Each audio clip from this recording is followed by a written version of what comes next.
Hello, I am Dr. Rajendra Gurnani, MD Medicine, practicing at Sadguru Hospital in Naroda Patia City Center in Ahmedabad.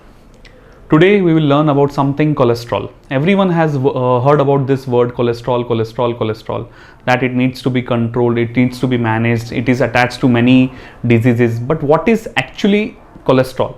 Is it essential for us? Is it harmful for us? Is it a waste product? What it is? So first of all, cholesterol is a part of our body which is required for many things, not only for useful. It is very useful for like hormones, like vitamin D. Even for every cell functioning, there is some need of cholesterol. So considering it as a waste product is not that. Cholesterol is essential. So we need to balance it out, that how much cholesterol we should take in diet and how and which type of cholesterol is good, which type of cholesterol is bad. Not every cholesterol is bad. So basically cholesterol is an essential thing. First of all, I want to make it very sure that each and every cell of the body, from brain to body, everything needs cholesterol for proper functioning. Then what are the types of cholesterol? Cholesterol is of basically three types, plus there is triglyceride. Now what is the problem with cholesterol? Cholesterol is a fatty tissue. The fat itself cannot dissolve in the blood. That's why it is transported in the blood with the help of lipoproteins. There is a protein sheath which covers the cholesterol and they are called as lipoproteins. So basically based on the lipoproteins which are used to transport cholesterol, we differentiate the cholesterols into three types. One of them is LDL, low density lipoprotein. The low density lipoprotein which is used to capsulate the cholesterol for transferring of cholesterol. As the name suggests, it's a low density cholesterol, low density lipoprotein. That's why it reaches even in the deeper tissues, even at the lowest level. That's why it is the most important one. Then we have high density lipoprotein, the HDL, which is considered as good cholesterol because it provides protection against the diseases. So if you have a cholesterol which is more rich in HDL and low LDL, you are actually better protected, though it may sound that you actually have more cholesterol, but that depends upon HDL and LDL. So what we define is the ratio between good cholesterol and the bad cholesterol. The LDL being the bad one, the HDL being the good one. So what is more important is the ratio, not the absolute figures. Then there is another cholesterol which is known as VLDL. That is not very clinically significant as compared to HDL and LDL. And then we have triglycerides. Triglycerides is not a type of cholesterol, but it is considered along with them only because that also in a higher quantity causes problem like the LDL one. So I would rate it is the next bad thing to have a very high triglyceride because it is associated with hypercholesterolemia also along with pancreatitis also. So having high number of triglycerides is also not good. So basically what we should monitor, that while what is lipid profile, that what does a doctor advise to do to check the cholesterol level. In that we generally advise lipid profile. In that we get the absolute figures of LDL, HDL, VLDL and the triglyceride. In which what is the ideal number? The LDL should be less than 100. To remember, you can remember it like this, that at least HDL should be 50, LDL should be less than 100 and triglyceride should be less than 150. So the number goes with 50, 100, 150. You can remember it easily. So your HDL should be more than 50. The higher the HDL, it's better because HDL is a good cholesterol. And LDL is 100. Less than 100 is the best. So what happens? The ratio is good. HDL should be more than 50, LDL should be less than 100. So the ratio will be less than 2. That is very good. And then triglycerides should be ideally less than 150. Now how to manage? Most important is the balance between HDL and LDL. There are many factors which affect the overall cholesterol in our body. It's not only the diet. We only think that it is about all diet, what we consume, what we burn. But no, there are anything more. One irreversible factor is genetics. Unfortunately, we can't still change our genes, obviously. So it also depends on genes. HDL can be low in families. LDL can be high in families. That also depends upon their lifestyles. But there is some genetic component also to the values of HDL and LDL, which unfortunately we cannot manipulate with it. But more important is the lifestyle which we follow. So again, what is more important? Yes, obviously we'll discuss the diet, but there are many more things to be discussed, like sleep.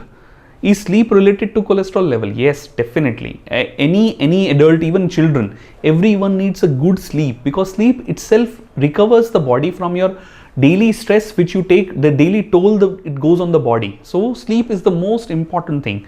Those people who sleep normally, those who have a good sleep, those who have a sound sleep, and at least somewhere down the line 7 hours of sleep, at least if possible 8, along with a good lifestyle, that itself it is directly shown that they have better cholesterol levels because of reduced workload on the body and the stress level which comes, and the body recovers from that. So again, sleep is the most important thing. Again, your habits and in your nature also, that how can you handle the stress. There are many people who handle the stress easily, certain succumb to the stress easily. So how to manage stress? Stress is a integral part of our life. We cannot, it is easier said than done that everyone has stress in life, but the way we deal with it is also important. So maybe we have to learn, like the way we learn to drive, we learn our occupation, we also now have to learn how to manage stress. So that is also an integral part. The better we tackle the stress, better cholesterol levels we have. Again, bad habits. Some people deal with stress with smoking. Obviously, smoking will increase your LDL, decrease your HDL. Obviously, you will be prone to cardiac conditions, prone to stroke. So smoking is deadly. So it is very important to stop smoking to control the cholesterol levels. But if you go on binge drinking, unlimited drinking, it will again disturb all your cholesterol levels. Now, activity level. Obviously, any sort of exercise, any sports activity, anything which physically engages you in burning your calories is helpful in managing the cholesterol. It may be swimming, it may be any sports activity, it may be yoga, it may be treadmill, it may be anything. Whatever you like, which you can continue for a long time. See, it's not a matter of 1 day or 2 days. Whatever you like, in which the calories are burned, it's good enough. Every exercise is good. But what is most important, that you keep doing it. You don't stop it after doing 5 days, 7 days, again 1 month maybe maximum, then again you leave that exercise. So what is more important is continuing of the exercise. That's why you should love that exercise. Suppose XYZ person loves badminton, it's okay. Someone loves swimming, it's okay. Someone loves the gym, no problem. Someone loves the yoga, no problem. Don't compare them that this is better or this is better. Everything is good if you do it continuously. Everything will give results if you do it continuously. It's not a matter of 1 day or 2 days or 1 month. We have to do it as a part of our routine, as a part of our life. So that's why it's very important to continuing doing it. So exercise again is very important role. Now diet.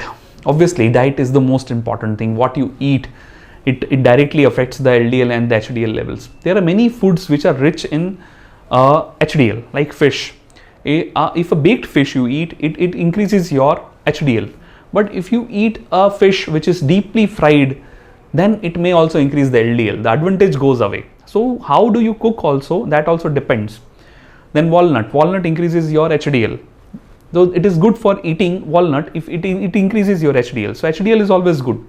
Then similarly, there are foods which are rich in PUFA. PUFA is polyunsaturated fatty acids. There are two kinds of fatty acids, unsaturated and saturated. The saturated fatty acids are the harmful, which are like desserts, the fatty meals, they all are saturated fats. So they get converted into triglycerides or LDL. So they are not good for the diet. That's easily understood. But there are fatty acids which are rich in PUFA, that is unsaturated fatty acids, like some red meat or some baked fish. They are good in polyunsaturated fatty acids, like milk.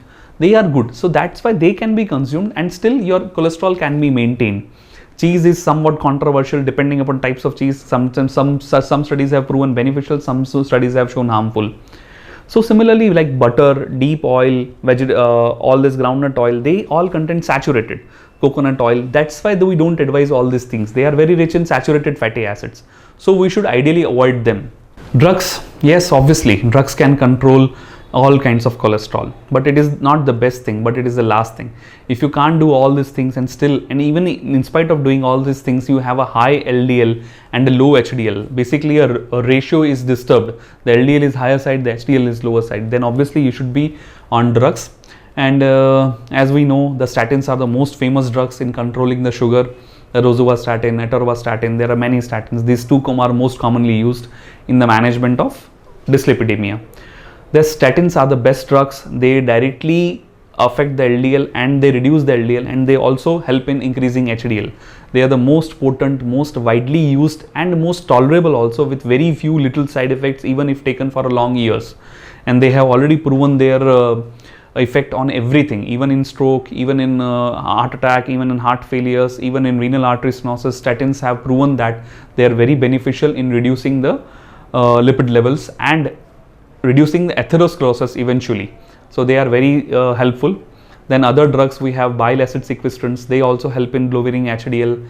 Then we have nicotinic acid. Nicotinic acid is basically given especially for people those having a long history of having low HDL with relatively normal or high normal LDL. The nicotinic acids are better for them, that because basically it is related to increasing HDL. Then we have fibric acid drugs, which basically help in reducing the hypertriglyceridemias. Certain patients have only triglycerides or LDL along with HDL. In that, this combination of drugs is also used. We can use the statins with fibric acid sequestrants also. Then there are other drugs also which help in decreasing the cholesterol absorption from the intestines, which can also be used. They directly affect at the intestine level. In short, whatever you will eat, it may not be absorbed, and so it doesn't go to the blood, and so eventually your LDL won't increase. So these are the methods to control the drug.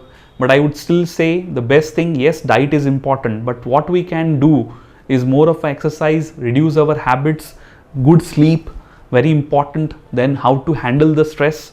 You should not allow to your weight, monitor your weight. Don't let your weight to be very high, that it will itself will control the LDL and HDL level.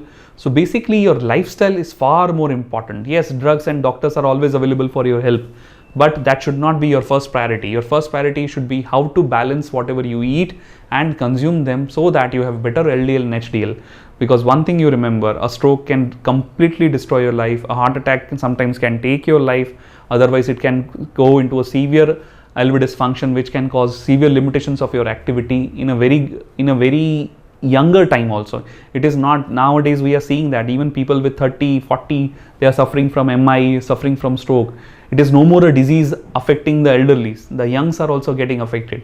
So it is very important, once you are maybe about 30, 35, keep checking your LDL and HDL, because sometimes they don't give any hint. You may not have any symptom, but you may still have a very high LDL and a low HDL.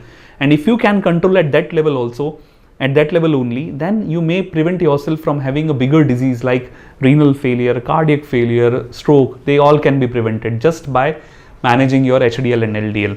So please concentrate on your diet, concentrate on your health, concentrate on your sleep. Please leave all the bad habits. Smoking is deadly, and have a good healthy lifestyle in which there should be a regular sort of exercise, whichever you like, whichever you can do for a long time. That will prevent you from disease developing maybe 10 years, 15 years later. Thank you.